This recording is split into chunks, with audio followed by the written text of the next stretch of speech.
Em João capítulo 8, 12, perto do que nós estávamos lendo ainda agora, Jesus diz que Ele é a luz do mundo. Ele não diz que Ele mostra a luz, Ele diz que Ele é a luz.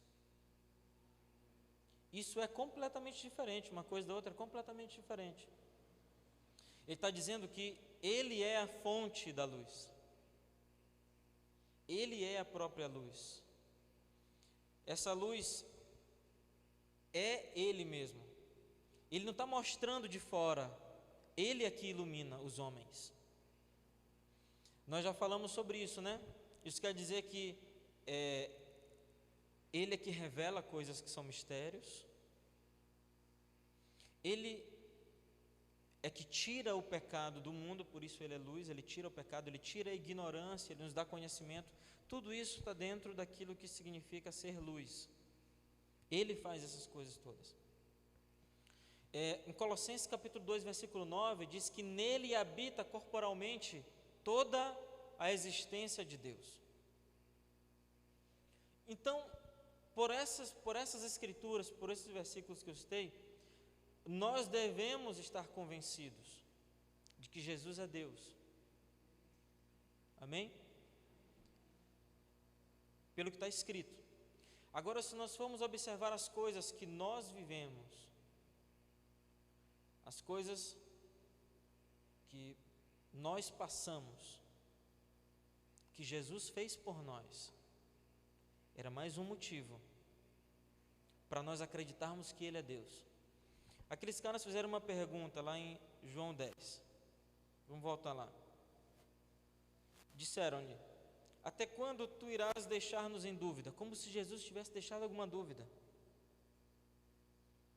Eu imagino Jesus ouvindo aquela frase e pensando assim: eu tenho 1000 coisas para dizer para eles. Como assim não nos deixa mais em dúvidas?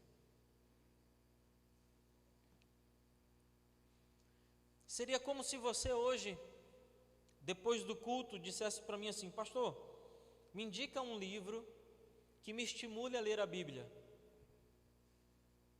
Como assim? Um livro que te estimule a ler a Bíblia. A Bíblia é o livro. Pela Bíblia, você é inspirado a fazer outras coisas. Entende por que ela é a palavra de Deus?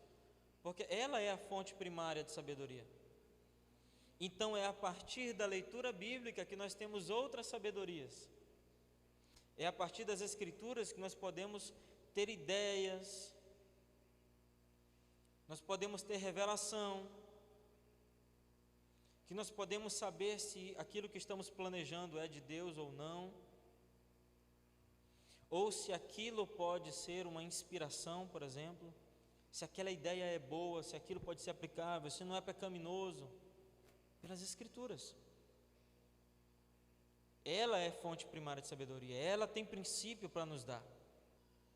Continuando o versículo: se tu és o Cristo, diz-nos claramente. Respondeu-lhes Jesus: já vos tenho dito e não o credes.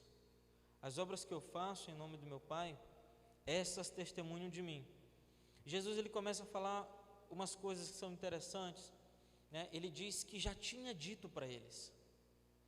E aí, se você procurar nas Escrituras, quando ele disse isso para eles, você não vai encontrar, porque ele não fala nenhuma vez em público que ele era o Messias. Ele não diz nenhuma vez em público com essas palavras: eu sou o Cristo. Mas ele fala 2 vezes em particular.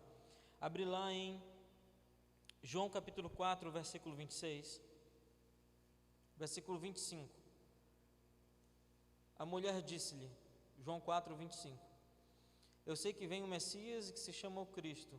Quando ele vier, nos anunciará todas as coisas. Jesus disse-lhe: eu sou o que fala contigo. Essa foi a primeira vez que Jesus falou que ele era o Messias, e ele falou para uma mulher sozinho. Estavam só eles dois e ele disse para ela, não falou para ninguém mais. No outro texto está em João capítulo 9, verso 37. No 35 diz: Jesus ouviu que o haviam expulsado e achando-o disse-lhe: crês tu no Filho de Deus? Ele respondeu e disse: que é ele, Senhor, para que eu possa quem é ele, Senhor, para que eu possa crer nele? E Jesus disse-lhe: tu já o tens visto, é ele quem fala contigo. Essa é a segunda vez que Jesus fala em particular, e ele diz com essas palavras exatamente. Esse era um cego de nascença que Jesus tinha curado, e Jesus fala para ele que ele era o Cristo, ele era o Messias.